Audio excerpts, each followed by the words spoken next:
العالمين الصلاة والسلام على محمد وعلى آله وأصحابه أجمعين أما بعد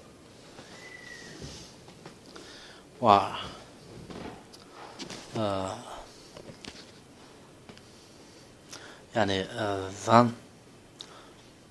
جایز نه با چه یعنی با همراه مرد تنها موندنش یا زن به مثلا گفتیم که یعنی چه زن به غیر از محارمش یعنی مردهایی که جای وای خوب نگشتن بزن دیگه مردهای بیگانه با وای نظر کردن چه درست نگفتیم هم خیلی نه یعنی الله سبحانه و تعالی سوره نورانه بیان کنونید که یعنی زنها مثلا غیر از همین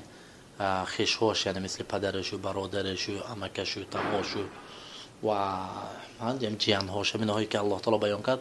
غیر از همین مردها دیگه مردهای بیگانه با وای زن نظر کردنشون ممکن نه یعنی اگر با یعنی این چی باشه نجنده نگفته چه وای یعنی وای زن تبابت کردن یعنی وای زن به میرسد مثلا چی میکند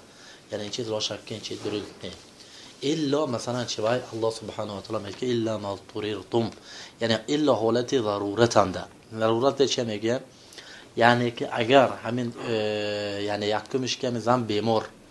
و دویمش مثلا چه همین ضرور شد یعنی زن حقیقتا تبابت به محتاج شد و طبیبه زن نیست هم دندان باشد دیگه باشد تمام شهر میبینن که چه طبیب زن نیست جای که روان مرد یعنی یقین دانستن که این شهر به چه طبیبه زن نیست انا من حالتان چه جایز لیکن بشر چه باید که همراه زن چی باشد یعنی محرم حاضر باشد هم محرم چی شود یعنی محرم زن باید که همراه زنش چه هم به نزد دخترانده نزد طبیبنده چه حاضر باشد یعنی باید که همراه زن هم جنده چه موجود باشد یعنی نه